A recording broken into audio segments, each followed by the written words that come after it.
Welcome to Prescribed by Dr. Nathan Goodyear, where integrative oncology meets holistic healing. This podcast is your home for the latest in innovation, exploration, and elevation in all areas of integrative oncology, medicine, health, wellness, and beyond. Join me and a host of other innovators as we go from practicing to prescribing.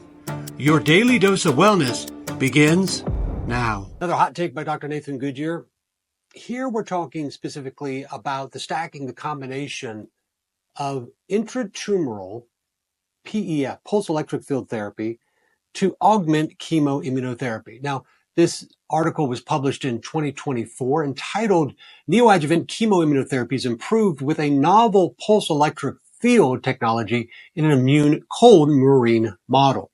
See, here again, I'm talking about PEF, but primarily not as an ablative technique, but actually as an immunomodulatory therapy. So we think about ablation, we think destruction, but here it's the partial destruction. And in the process of that, with this pulse electric field therapy, what you're generating is you're actually generating the ability to make a non-immune responsive tumor, a cold tumor, and convert it to an immune responsive tumor. That's a hot tumor. And just a reminder, cold tumors are typically the varieties of pancreatic ductal adenocarcinoma, prostate, ovarian, glioblastomas, colorectal, neuroendocrine tumors, and sarcomas. They have characteristic features such as low PD-L1 expression, low tumor mutational burden, minimal or excluded CD8 cytotoxic T lymphocytes, immunosuppressed cytokine profile with TGF-beta, interleukin 10 that are immunosuppressive, dense extracellular matrix, making it difficult to penetrate, and then high levels of regulatory cells that are immunosuppressive, such as T regulating cells, M2 macrophages, N2 macrophages, and myeloid-derived suppressing cells. So let's get to this study because this study was very interesting. The objective was to assess whether or not the pulse electric field therapy can enhance the effectiveness of neoadjuvant chemoimmunotherapy. So actually, the PEF was neoadjuvant to the chemoimmunotherapy. The three therapies here, the chemotherapy was cisplatin. The immunotherapy here was anti-PD-1, programmed Death-1 antibody, so it's a monoclonal antibody, and then the partial PEF ablation. So what they were doing here was trying to look at the combination of simply adding in the concept of partial ablation, PEF, to activate chemoimmunotherapy, which is a very conventional, accepted standard of care practice. Now, they did this in a very, very resistant cell model type in mice of triple negative breast cancer. So they didn't just pick the easiest of the cancer cell lines, that is a cell line from an original individual that is repetitively grown in the lab, but of a very particular resistant cell line of triple negative breast cancer. And this type was implanted into a certain type of mouse. And this type of cancer is highly metastatic and highly resistant to immunotherapy in the mice model world. Again, the combination therapy is cisplatin, chemotherapy, anti-PD-1 antibody, a monoclonal antibody, chronic, a conventional immunotherapy, and then partial, particularly here, the PEF ablation. So when I say PEF to people, a lot of people will hear PEMF. No. I'm talking about pulse electric field therapy. This is non-thermal, okay, nanopulses of high voltage energy, creating and causing irreversible electrocorporation. And what this does is basically poking holes in the cell membrane.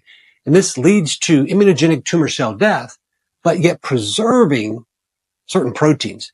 Now, this is important. Beyond the immunogenic cell death, which is cell death that activates the immune system, it releases damage-associated molecular patterns. And research has shown that the release of damage-associated molecular patterns actually elevates the immune response. It enhances antigen presentation. This is how locally you'll have these certain antigen presentation cells that will engulf the dead pieces of cancer cells, and then they present it to other immune cells, and that's how you create then activation of both the innate and adaptive immune systems. And this creates a local immune response, but then a distant systemic immune response. I've talked about this on another front as it relates to intratumoral immunotherapy prior to surgery, but this study in 2024 actually showing how PEF intratumorally can actually augment chemoimmunotherapy. So there were two arms to this study. There was the unresected and the resected arm. where they didn't resect the primary tumor and then where they resected the primary tumor. So here are the key findings of this simple addition of intratumoral partial PEF. Number one, it enhances immune activation. I can't keep hitting this point enough. When you look throughout history, from the initiating work of Dr. William Cawley, and then how he was ostracized through the 30s, 40s, 50s, 60s, 70s, and then the 80s, oncology started to go, the immune system's probably kind of important. I mean, the immune system, after all, that's its mechanism, is to defend the body. So it would defend it against bacteria, viruses, parasites, and fungi. It must allow it to protect against endogenous threats such as cancer. So the way they found that it can enhance the immune activation is they found increase immune cell population systemically. Not locally, systemically. Even in the presence of chemotherapy, which suppresses immune cells. See, chemotherapy targets rapidly dividing cells. The problem with chemotherapy is its off-target toxicity. Rapidly dividing cells are not confined to just cancer cells. Immune cells are rapidly dividing cells. So when you add chemotherapy in, guess what? That tends to reduce the systemic immune cell population.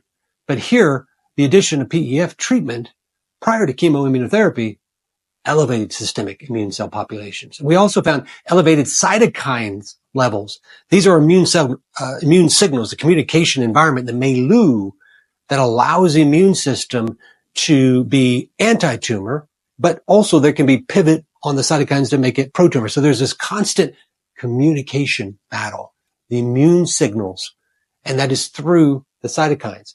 So there was an elevated cytokine level and population that was anti-tumor. So that was observed along with these immune signals. So it's not like we're just seeing elevation in immune cells and they weren't doing anything. It's not like they were, hey, the Army is elevated, the Marines are elevated, the numbers, we're getting great recruitment, yet they're all on coffee break. They're not trained. They're not active. It's not what we're seeing here. We're seeing them actually not only elevated in number, but activated against the threat. And here it is cancer in this mice model. Second is it increases tumor control and survival. See, the combination of the PEF, again, pulse electric field therapy with the cisplatin and the PD-1 monoclonal antibody, it slowed the tumor growth. And this was found most importantly in the unresected. And so what they found is they allowed these mice to live, but in the arm of the unresected that received the PEF intratumorally plus the cisplatin plus the monoclonal antibody against the PD-1, they found in those mice 44% lived 52 days.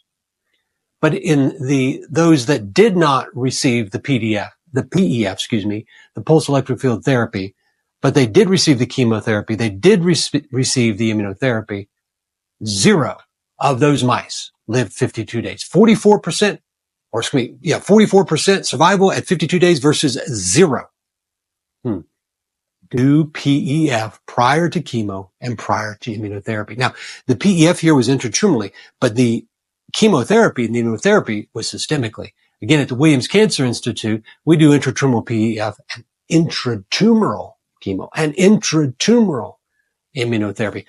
So we have to understand that what we're doing at the Williams Cancer Institute is actually several steps above this, but this is a great bridge. It's a bridge that allows us to take, chemotherapy and all of its adverse events and allow us to make it work better. Systemic immunotherapy, which has such a poor response rate, and allow it to work better simply by adding here intratumoral PEF.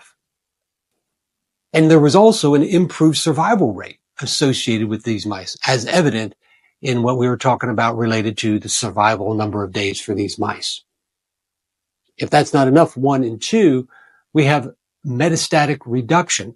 And this is important because 90% of morbidity and mortality is associated in cancer when it spreads, when it metastasizes.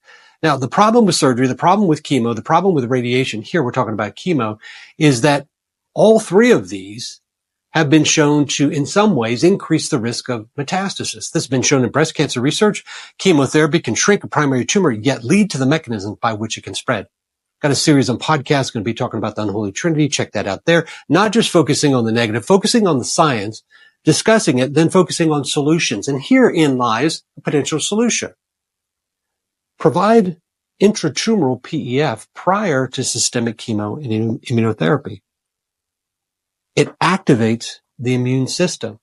And here it's going to reduce the incidence in this mouse model of pulmonary lung metastasis.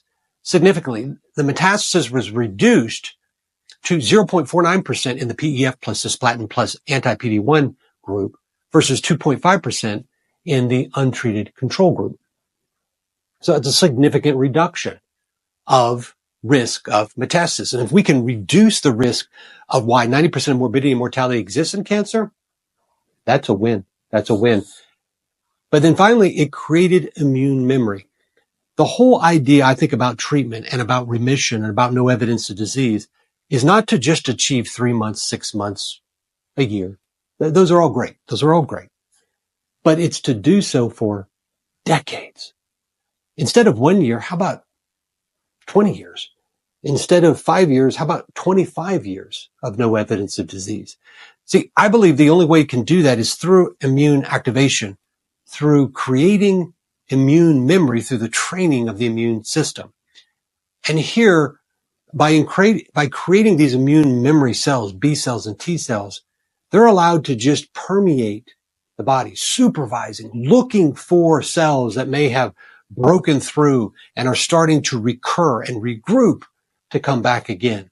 And in that light, those immune memory cells can activate and reactivate the immune system, almost like a, original vaccination, which is, hey, we got exposed to a virus, the immune system's activated, and then, hey, we get exposed to it again, the immune system goes, I've seen that before, and go get it. And that's exactly what we're looking to do here, is to actually say, look, there's the tumor. Destroy it. Activate the immune system to get it. Hey, we don't see any cancer. Immune memory cells are floating around the body years later. Cancer cell pops up. Immune cells come along and say, I've seen that before. Boom, targeted destruction. So that's the power here of simply adding in intratumoral ablation prior to chemo immunotherapy systemically in a mouse model. And I'll close with this. People look at PEF as an ablative technique, as a destruction technique, as an alternative to surgery. And you see this in how cryotherapy, how histotripsy, nanoknife, how all of these are employed. They're employed to say, well, let's not surgically remove it, which is a good thing, but let's destroy it in its entirety with ablative techniques. And research has shown that when you do that, you don't get an immune response. Partial intratumoral ablative techniques create an immune response, whereas total does not. This is why the abscopal effect described under radiation has been so variable and weak and unpredictable since its first discussion or presentation in 1953 by Dr. R.H. Moll. It's because when you destroy all of the tumor and all of the antigen-presenting cells and all of the damage-associated molecular patterns and all of the antigen-presenting cells, you can't activate the innate and the adaptive immunity. But by doing partial, you take a ablative technique intratumorally and you actually make it an immunotherapy. Thank you for joining me on this hot take of PEF neoadjuvant for chemo immunotherapy. I'll see you on the next hot take. Thanks for joining us on this episode of the Prescribe Podcast. All references supporting this episode can be found on the prescribe.com website. That's pre-scribe.com. To get your next dose of medical innovation, make sure you subscribe to Prescribe. We'll see you for your next refill.